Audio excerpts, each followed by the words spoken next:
Сега ќе продолжиме со темата. Мијатата сабота го прочитавме страшниот стих, како што ја го нареков. И се сеќавате каде беше запишен.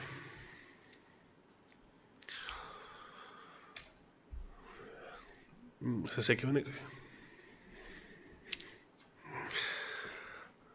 Знаете, убаво е да јас тоа себе си треба да почнеме да си го тестираме умот за сеќавање на краток рок за некои работи. Тоа е најдобро оружје против деменција. Каде беше страшниот стих? Дури ни тоа што го нареков страшен, не ви помогна да го запаметите. Не, трече ти не беше тука, мијатата сабота. Предпоследне. Да. Да, второ послание кај све има втори послание. Тимотеј, точно. Второ послание до Тимотеј. Потоа ја го нареков страшен. Да. Зошто страшен? И кажав зошто е страшен. Не е страшен за нас. За нас е радосен. Најрадосен што може да биде. Да. Што, значи, второ послание до Тимотеј. Која глава? Прва глава точно. И кој стих? 10 стих точно.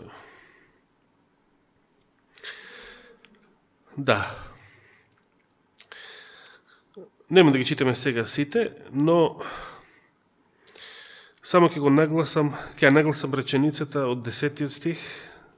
За нашиот Спасител Исус Христос, пишува тука апостол Павле, кој ја уништи смртта. И имав поставено прашање, ако се сеќавате, дали нешто што е уништено, а Борче го наведе примерот на кулите близначки, дали нешто што е уништено постои? Дали постои нешто што е уништено? Не постои. Според тоа, дали смртта постои? Дали постои смртта? Според тоа што го напиша апостол Павле. Видите, колку и да е за множина ова изгледа како и Христовите зборови што ги проучувавме наназад месец дена во врска со смртта. И Христос ја прогласуваше смртта за непостоечка. Кога велеше не е умрено девојчето, туку спие. Лазар заспал и така натаму. Или уште поотворено дека кој ги држи, ги пази неговите зборови, тој воопшто нема да умре. Тој нема да види смрт довека и така натаму и така натаму.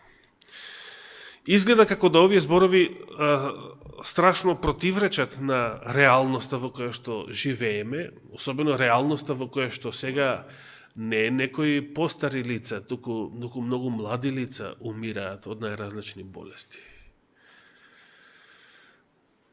И како тогаш можеме да речеме дека смртта не постои, заедно со апостол Павле, или дека е таа уништена.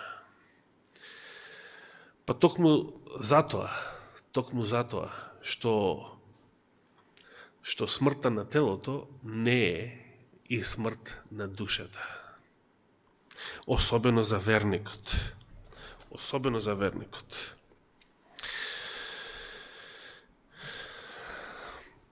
Сега би сакал да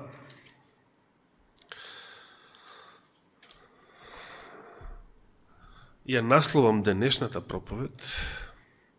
Мијатата беше истиот живот, заради зборовите од првото Јованово послание, 5 глава, 12 стих, дека Господ веќе ни подарил вечен живот, така јасно и отворено го пишува тоа Јован. Предходно напишал дека веќе имаме, односно тоа е во 13 стих, дека веќе имате живот вечен, А предходно, пред 13 стих, се уште во 12, кој го има синот, тој има живот. Или во овој превод, истиот тој живот, а кој го нема синот, тој нема живот. Многу интересно. Денес беседата ќе носи наслов, како што мнозина неверници велат во светот, еден е животот. Сте го слушнали тоа? Колку пати сте го слушнали? Еден е животот.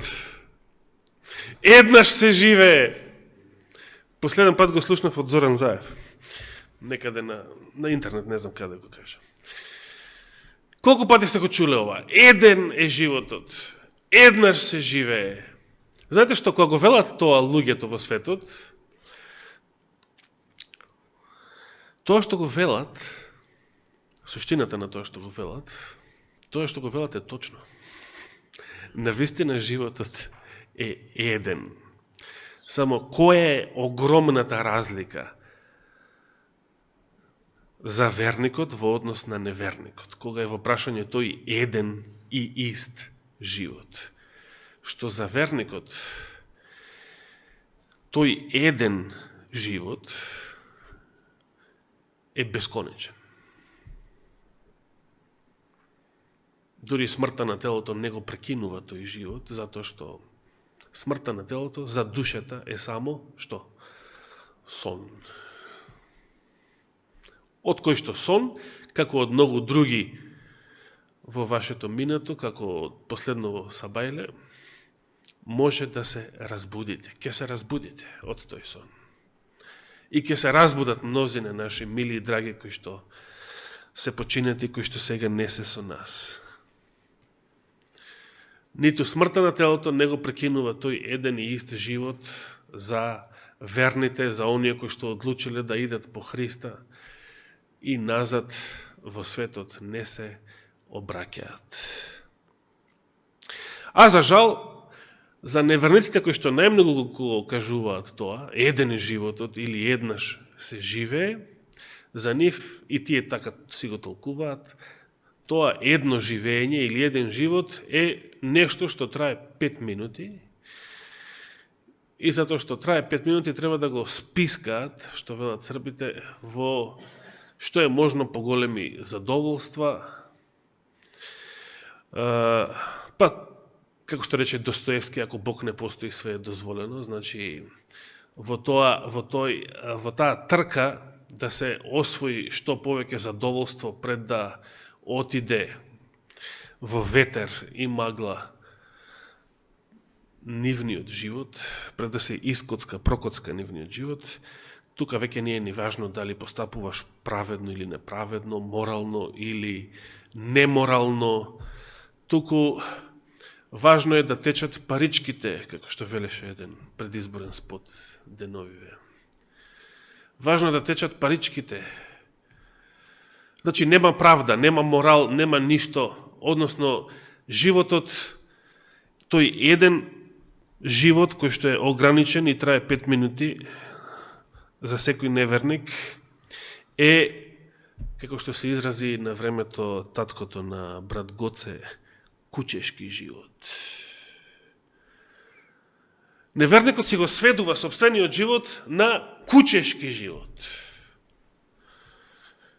Затоа што го отфрла овој голем дар во Исуса Христа. Но што рече Господ, ако се сеќавате во Јован 10 глава, 10 стих, јас дојдов тие да имаат живот и да го имаат, значи истиот живот, и да го имаат во изобилие, во изобилство. Тоа значи вечно.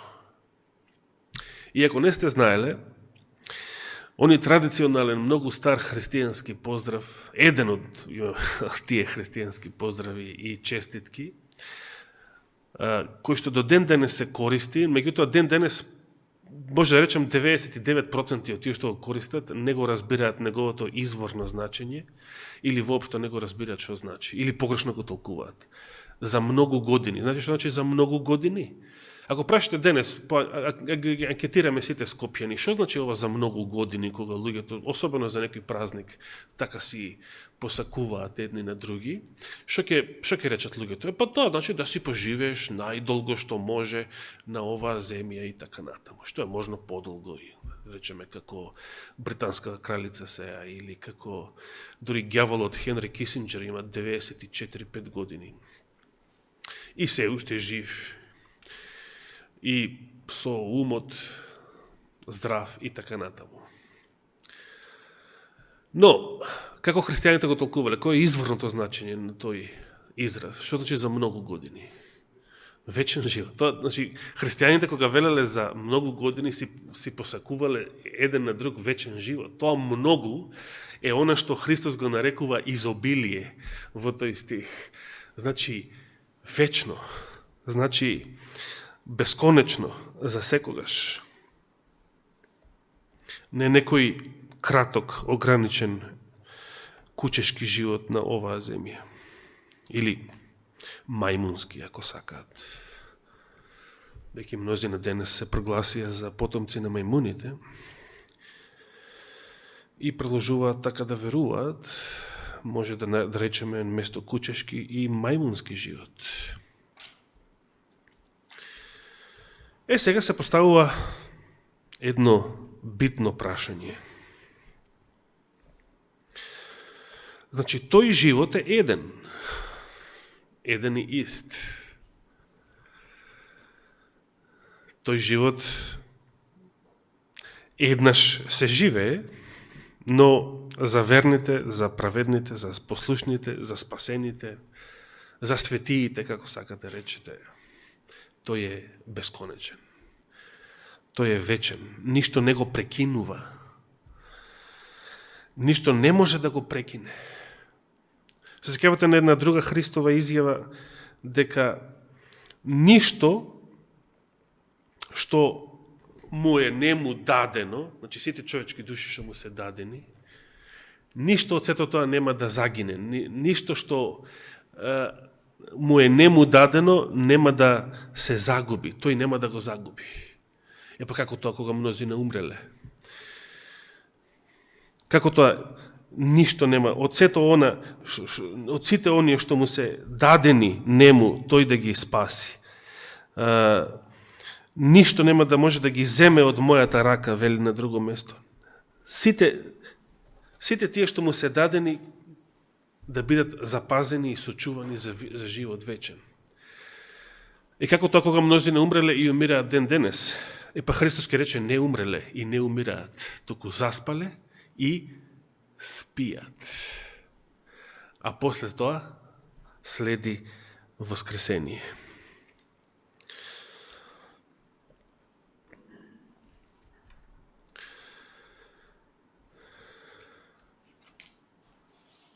Дека животот е таков дар, Христов дар, дека животот што го живеат сите луѓе на земјата е Христов дар. Значи, животот на сите атеисти, животот на сите муслимани, животот на сите будисти, неверници од секаков тип, животот на сите мафијаши, животот, замислите, било кој човек што живеел и живее на земјата, животот што го имал е Христов дар. Животот што го живеат луѓето на земјава не е случајност, туку е Христов дар. Сите го должат својот живот на Христа. Да се подсетиме за тоа на Павловите зборови, прво во второто послание до Коринтијаните, 5 глава. Второ послание до Коринтијаните, 5 глава.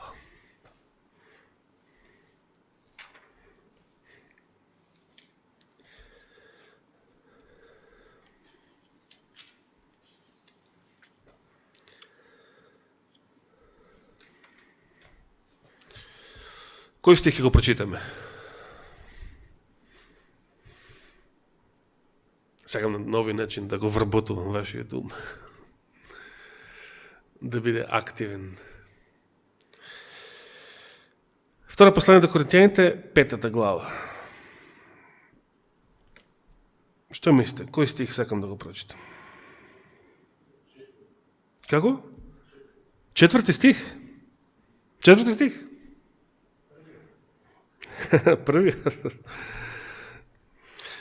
Навистина би можела да читаме целата глава и овие ваши погодувања не се погрешни, но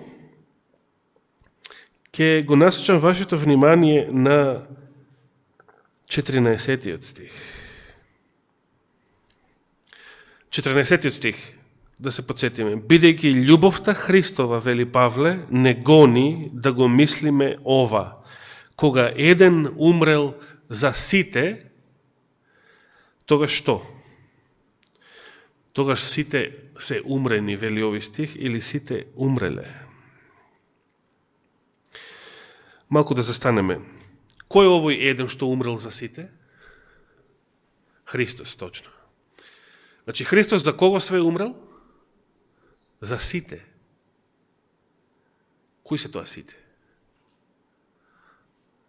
Целото човештво. Целото човештво, точен одговор. Целото човештво беше осудено на вечна смрт заради Адамовиот престап. Ке се навратиме на тоа подоцна.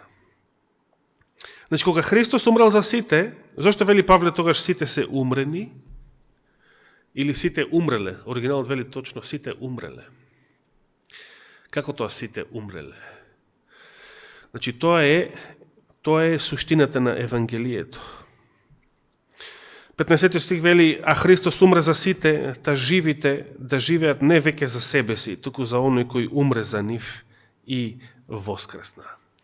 Од Христовата смрт и воскресение зависи животот на секој човек што било кога живеел или што денес живее на оваа планета. Животот што денес луѓето го живеат, значи и најголемите неверници, и муслимани, и било која религија, атеисти, и мафијаши. Животот што било кој човек го живеел и го живее на оваа земја, му го должи на Исуса Христа. Зависи од Христовата смрт и воскресение. Што ќе беше ако Христос не го откупеше човештвото, ако не умреше за сите, што ќе беше тогаш? Тогаш целото човештво ќе беше сотрено. Тоа ќе го видиме во Римјаните уште еднаш. Но кога сме веќе кај 2 Коринтијаните, да продолжиме понатаму, значи, оние што живеат, бидејќи на Христа му го должиме и досегашниот живот, не само од кога поверувавме, туку и целиот живот, досега му го должиме на Христа. Затоа, треба да живееме не повеќе за себе си, туку за оној кој умре за нас и воскресна.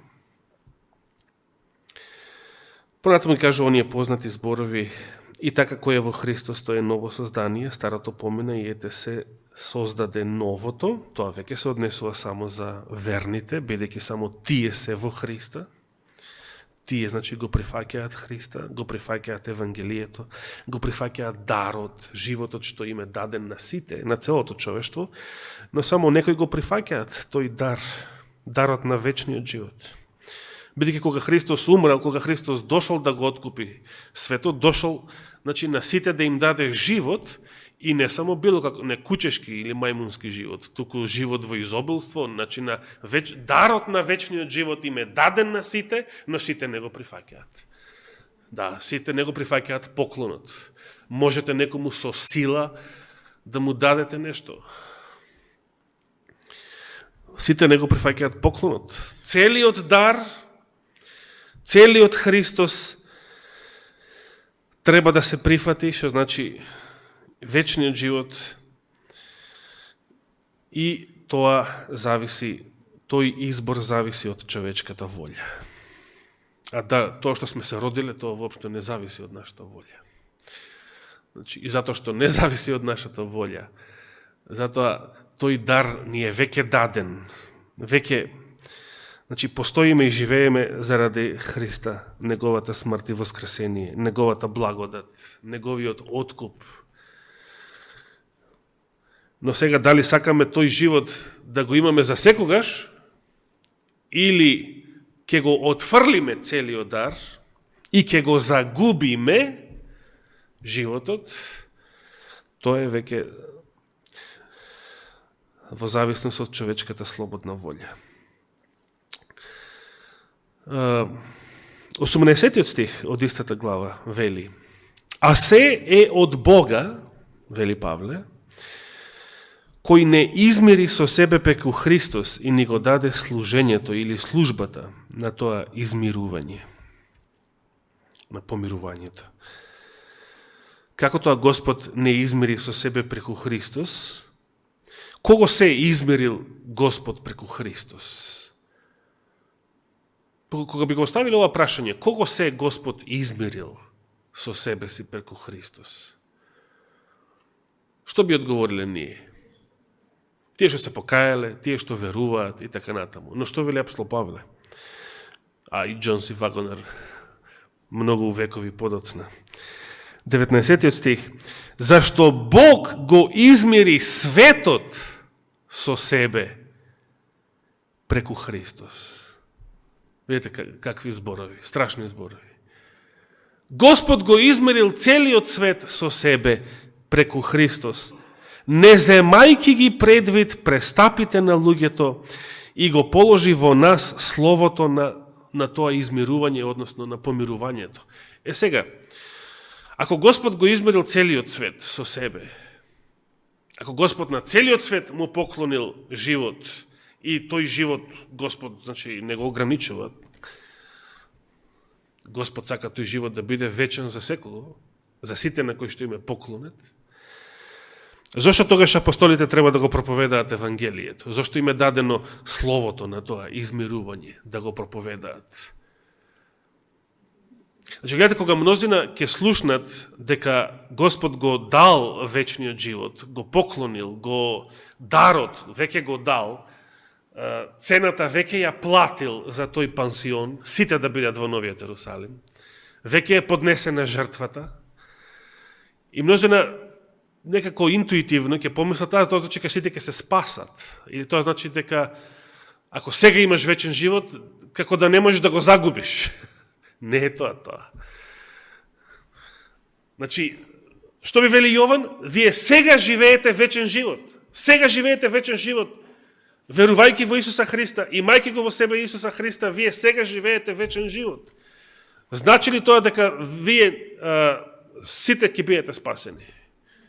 Не, значи, не мора да значи. Затоа што она што веќе го имаме, не значи дека не може да го загубиме. Значи, нешто што имаме, може да го загубиме. Како ќе го загубиме? Ќе го загубиме со грев, со неверство, со отпад. И затоа треба да се проповеда Евангелието, иако Господ на сите им поклонил, сите ги измири со себе преку Христовата жртва. Целиот свет е откупен. Целото Адамово потомство, кое што било осудено на смрт, е откупено.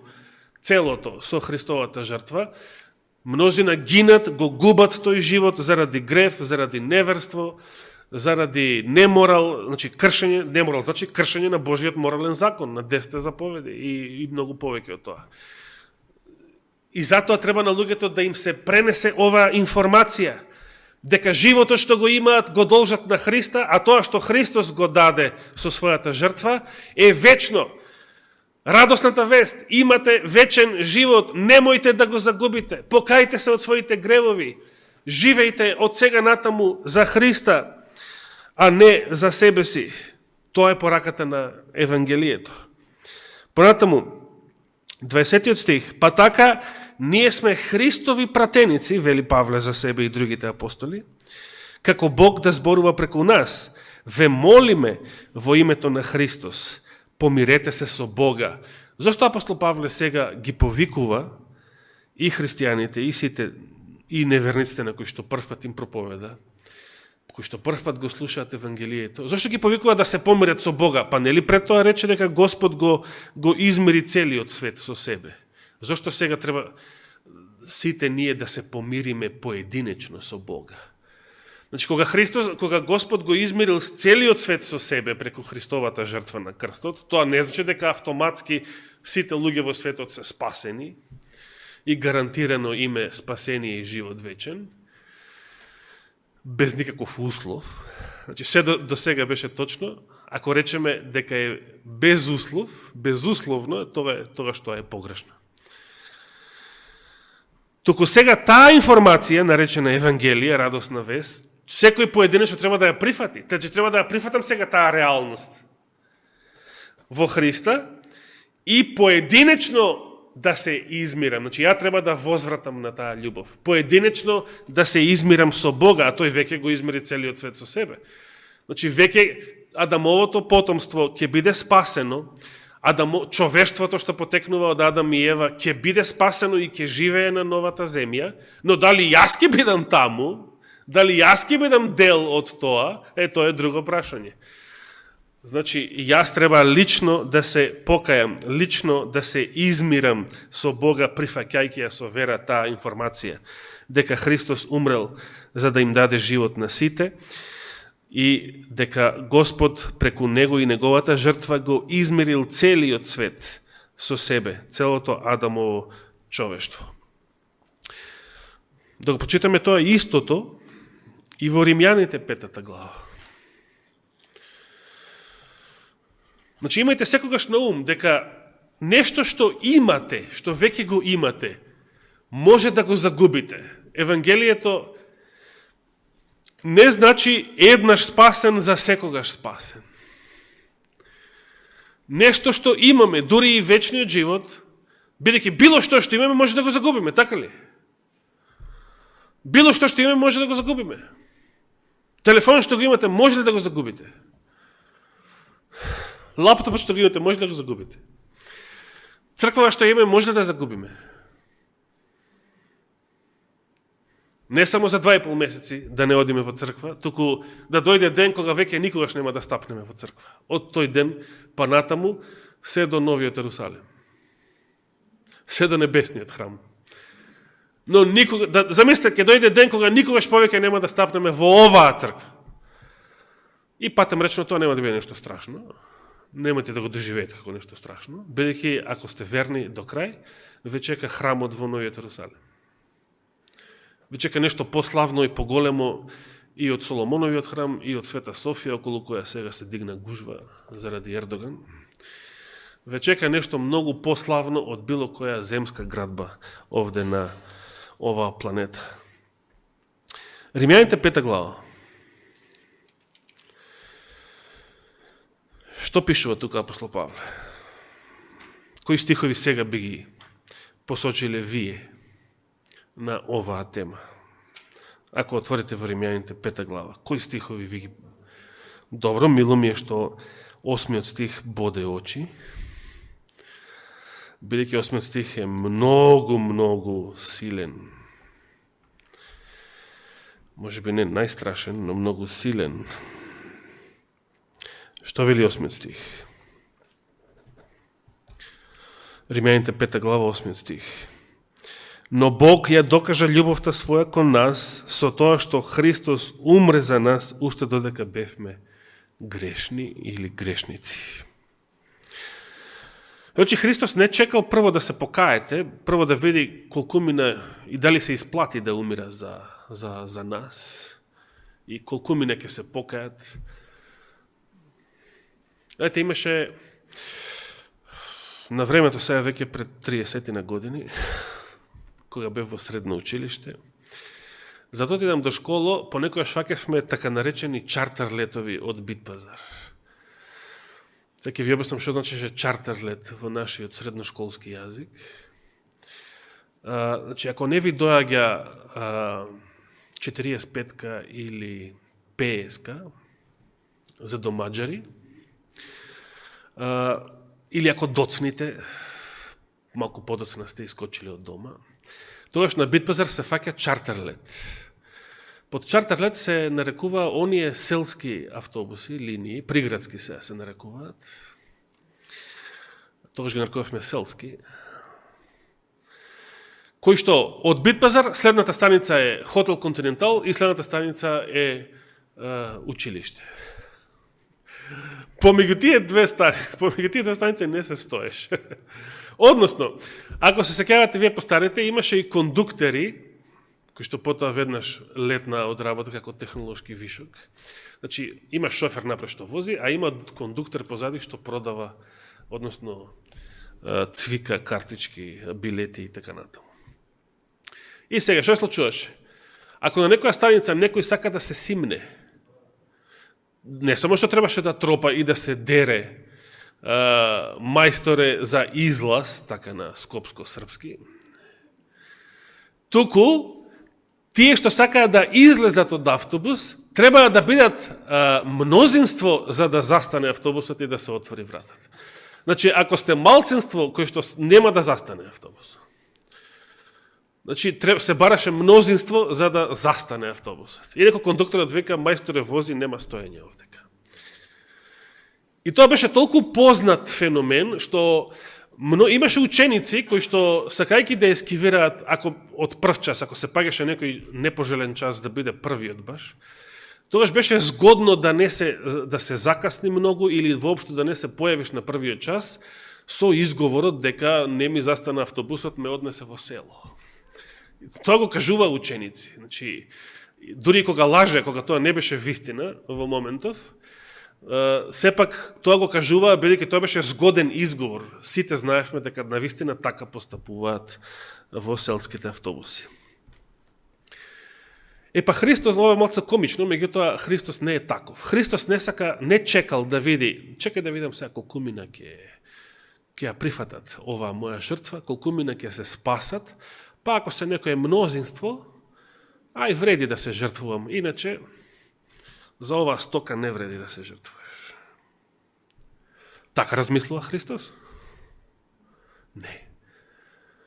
Што пише Елена Вајд мислам беше во рани списи, уште пред да објави дека он ќе се жртвува за паднатиот род. Значи, тој ги видел сите страдања, ги видел сите искушенија, сета неблагодарност на човештвото и што друго видел? И видел, таа реченица не можам да ја заборавам, и видел дека само малкумина, значи, во секоја генерација, само малкумина ќе ја прифатат неговата жртва. Кога ќе се соберат сите спасени од сите векови, тоа е навистина големо мноштво, што вели во Откровението, никој не може да го изброи. Но, во секоја генерација, еве, например, денес, колку мина денес се Христови следбеници од целото човештво? Малкумина. Секогаш Библијата зборува за малкумина, малцина, остаток, тесна врата, тесен пат. Бидејќи широки се вратите и широк е патот кој водат во пропаст, а зошто се широки тие врати и широка тој пат? Затоа што мнозина, вели Христос, мнозина одат по него. Значи, по автоматизам, малцина се тие што одат по неговиот пат. Но Христос умре, ја докаже својата љубов за нас уште додека бевме грешници. И 9 стих, затоа сега, откако веќе сме оправдани со крвта негова, значи веќе сме оправдани со крвта негова, многу повеќе ќе се спасиме преку него од гревот. Видите каква е оваа мисла? Како тоа Христос веќе не оправдал, па сега допрва треба да се спасиме преку него, преку неговиот живот.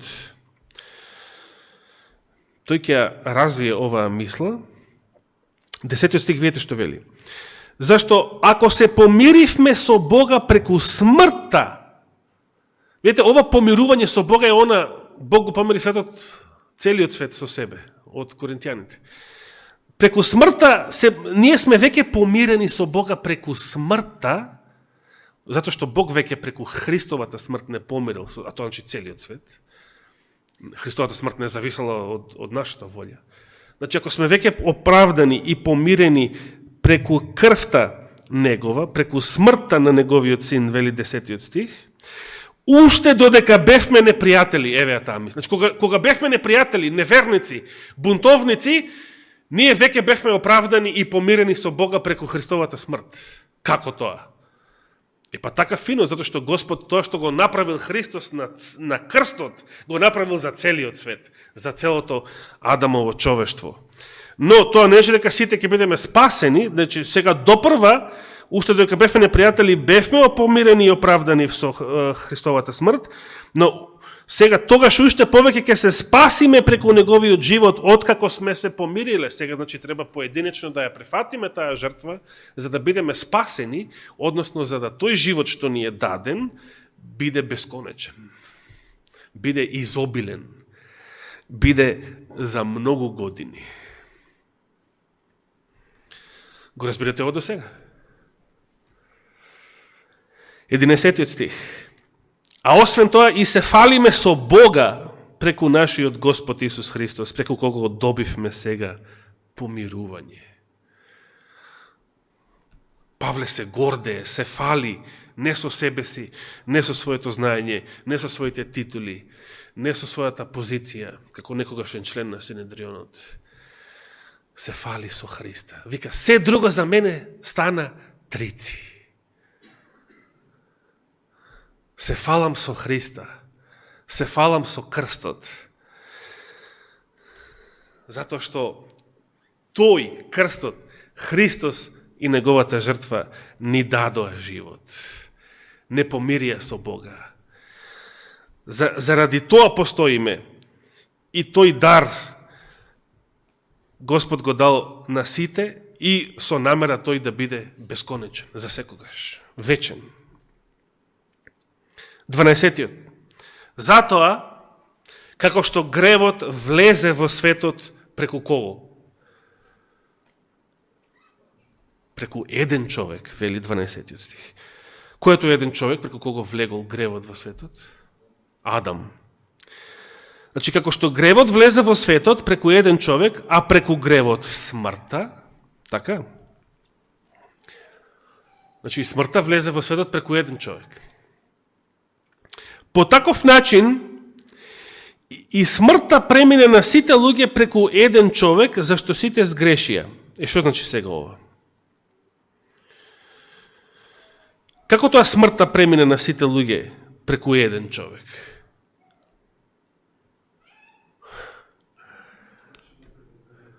Да, значи, Адам, откако самиот станал грешен и смртен, што можел да им даде во наследство на своите потомци? Само да им даде, да им го пренесе гревот, не гревот како чин, тука мнозина се бунат, и Елена Вајд пишува, гревот станал наследен. Значи, тука се мисли на грешната природа.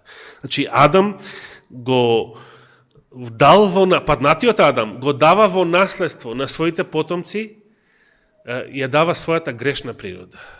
Тоа е тоа грешно наследство. И со тоа и смртта, бидејќи тоа е смртна природа. Луѓето се раѓаат смртни и се раѓаат со грешна природа. Со грешна природа.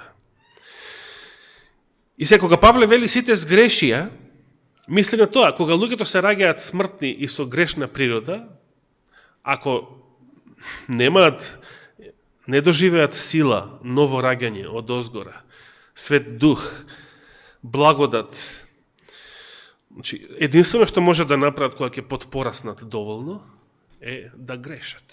Единствено што може да прави човек со грешна природа е да греши.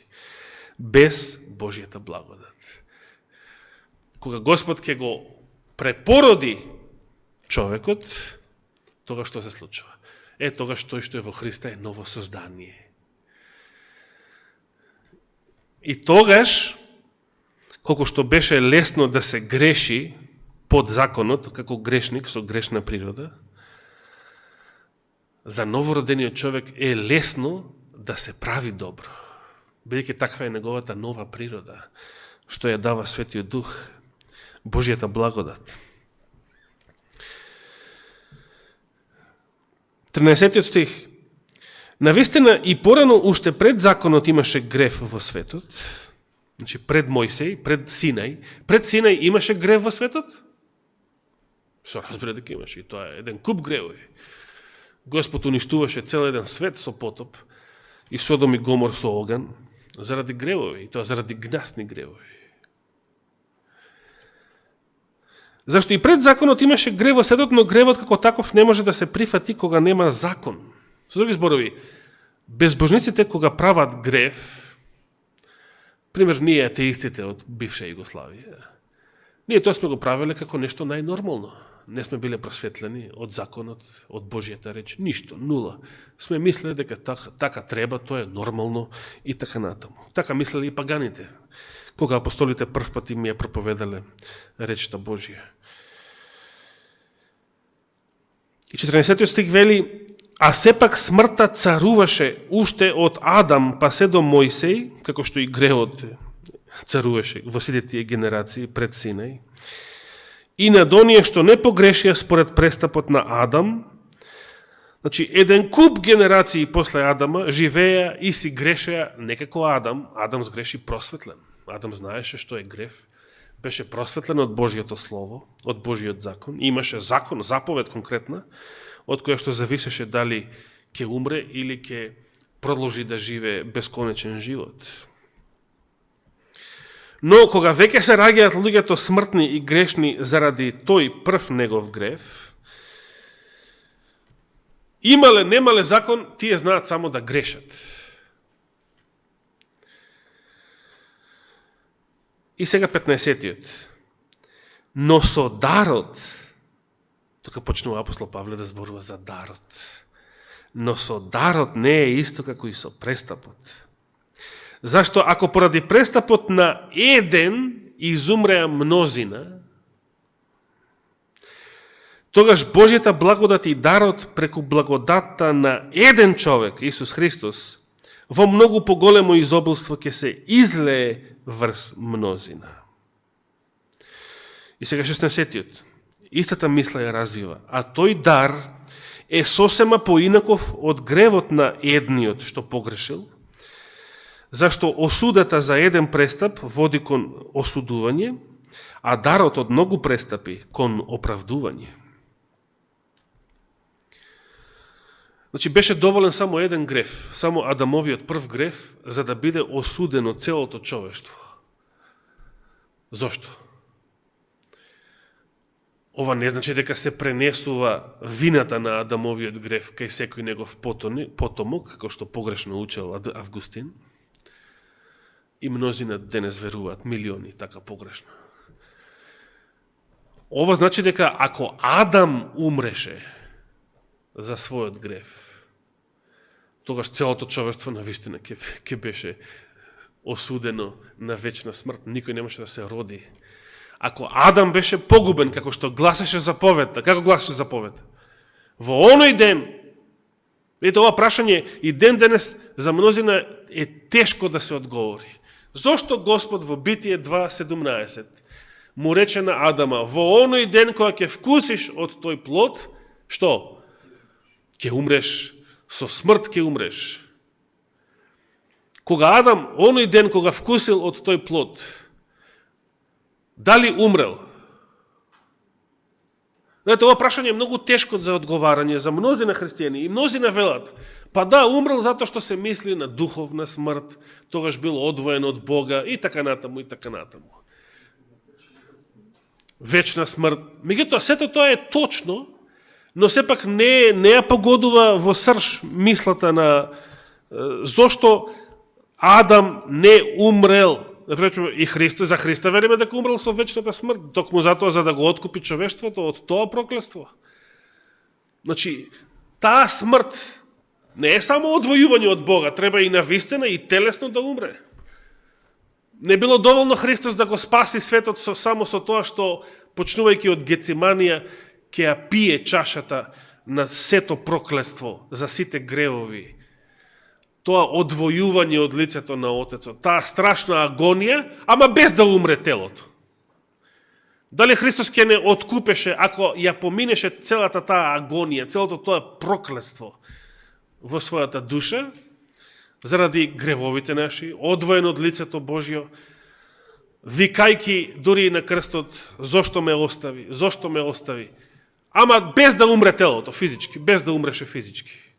Не, значи смртта ги подразбира сите, како што самиот рече, и телото, и душата во огнената геена. И телото, и душата. Значи, од смртта не можеме да избегаме и да речеме дека смртта е само смрт на духот, на душата, а да не мора да биде на телото. Не, ако смртта подразбира смртта на телото. Обратното не важи. Само смртта на телото не ја подразбира смртта на душата. Ако само телото е мртво, тоа само по себе не е проблем. Душата спие, сон. Духот е сочуван кај Бога до воскресението. Но смртта на душата подразбира смрти на телото. Адам, ако требаше да биде погубен со казната што му беше предвестена, оној ден кога вкусил од забранетиот плод, навистина тогаш требало да умре. И физички требало тогаш да умре. И ако навистина тогаш умреше физички, кој ќе се родеше од неговите потомци во овој свет? Никој. Значи, навистина е точно тоа што го вели апостол Павле, без да се толкова погрешно како Августин.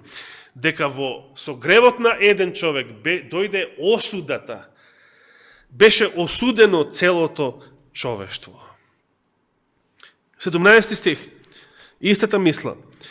Бидејќи доколку со престапот на еден завладеала смртта преку едниот, дотолку повеќе оние што го примија изобилието на благодатта и дарот на праведноста, ќе царуваат во животот преку еден Исус Христос.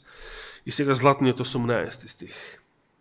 И така како што преку еден престап дојде осудувањето на сите луѓе, значи преку Адамовиот престап дојде осуда за сите луѓе.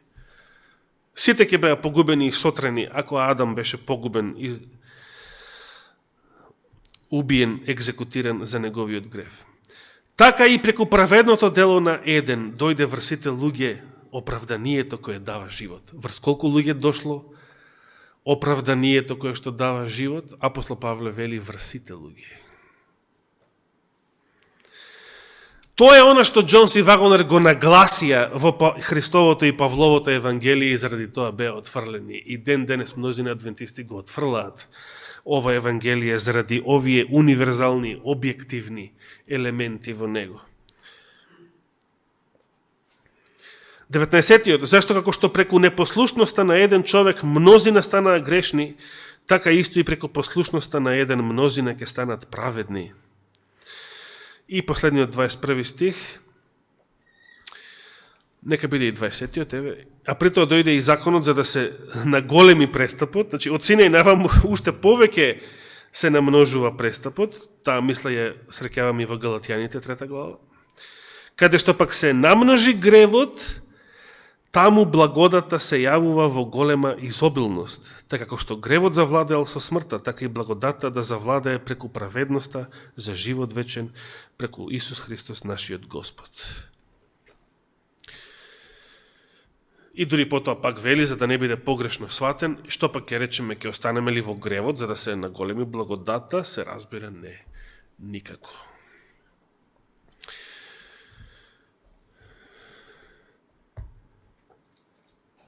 И би сакал да прочитам само уште 2 стиха и за денес се завршуваме. Прво, Тит 2.11. Послание до Тит, 2 глава, 11 стих. Мислам дека неодамна беше утренски стих. Апостол Павле едноставно вели, бидејќи се јави Божјата благодат спасителна за кого? За сите луѓе. Се јави Божјата благодат спасителна за сите луѓе. Како тоа? Сите луѓе се спасат? Но зошто нема да се спасат? Само затоа што го одбиваат тој дар. Само со неверување се одбива тој дар. Желба да се остане, да се ужива во гревот, се одбива тој дар. Но самата благодат е спасителна за сите луѓе. Христос сите ги спасил, на Христос на сите им дал живот, но нема за сите тој живот да биде бесконечен, затоа што мнозина за жал го отфрлија и го отфрлаат и денес тој дар. И многу појасно, во првото послание сега до Тимотеј, значи страшниот стих беше во второто, во првото послание до Тимотеј, 4 глава, кој стих? Прво послание до Тимотеј, 4 глава, кој стих?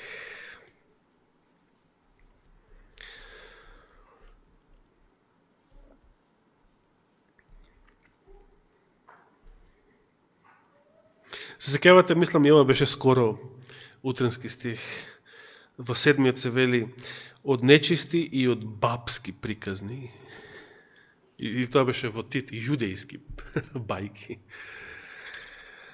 Бегај и обучувај се во побожност. Видите, значи, не морало да се натрупаат векови на православна и католичка традиција за да човек верува во бабски приказни или како што еднаш еден напише на Фейсбук, во бабска теологија. Теологија на бабите. На што се мисли тука?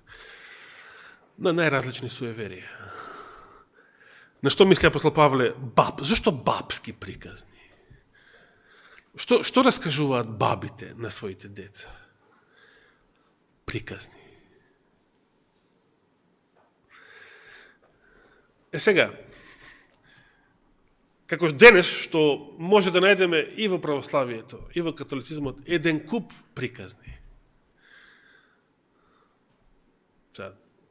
Луѓето така веруваат, што да правиме. На множина луѓе им се познати многу приказни, кои што ги чуле и наследиле од своите баби, а тие од нивните баби и така натаму. А за жал мнозина не читаат Библија и не ја примаат вистината. Десетиот стих е оној што сакав да го прочитам. Затоа и се трудиме и се бориме.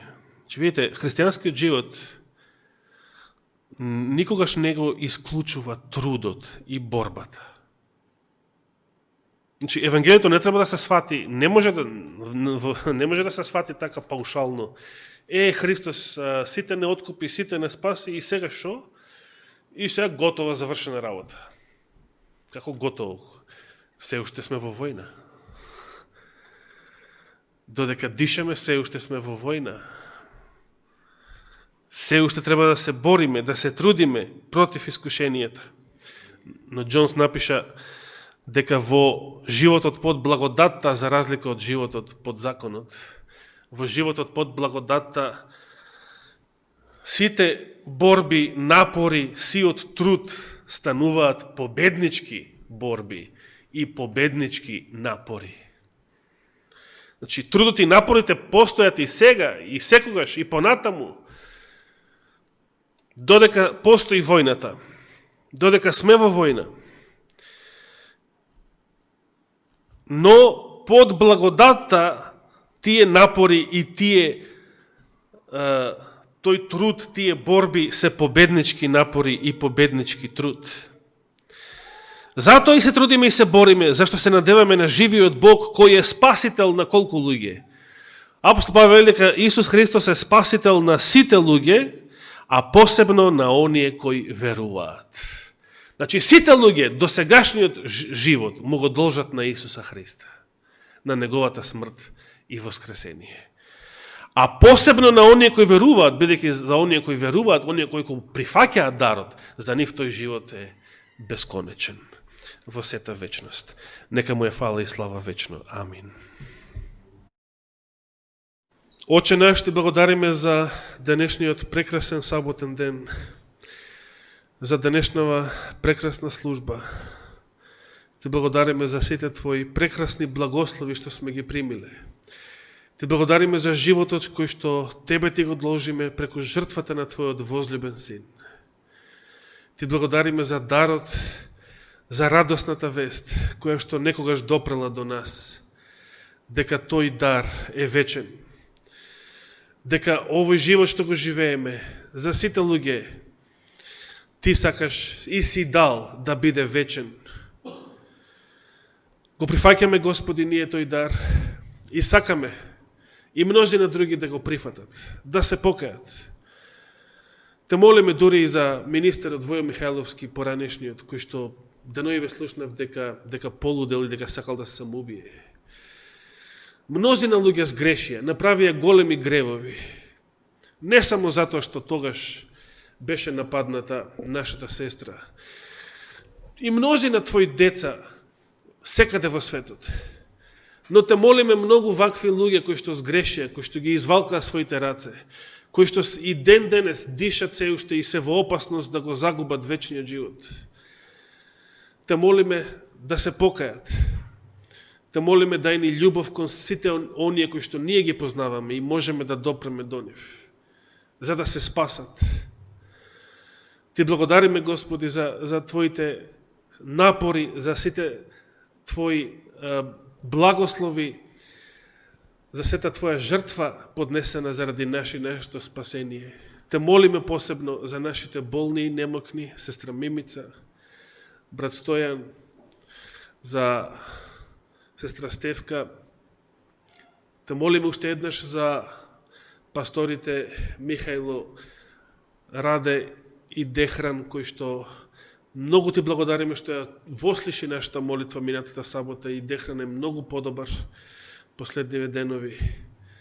Се уште те молиме за нив. Те молиме за Сања, те молиме за мнозина други кои што во овој миг и не ни доаѓаат на ум, а на кои што им е посебно потребна Твојата благодат и за исцеление, и за спасение, и за живот вечен. Биди со нас во остатокот од саботниот ден, а сето тоа те молиме и ти благодариме во Христово име. Амин.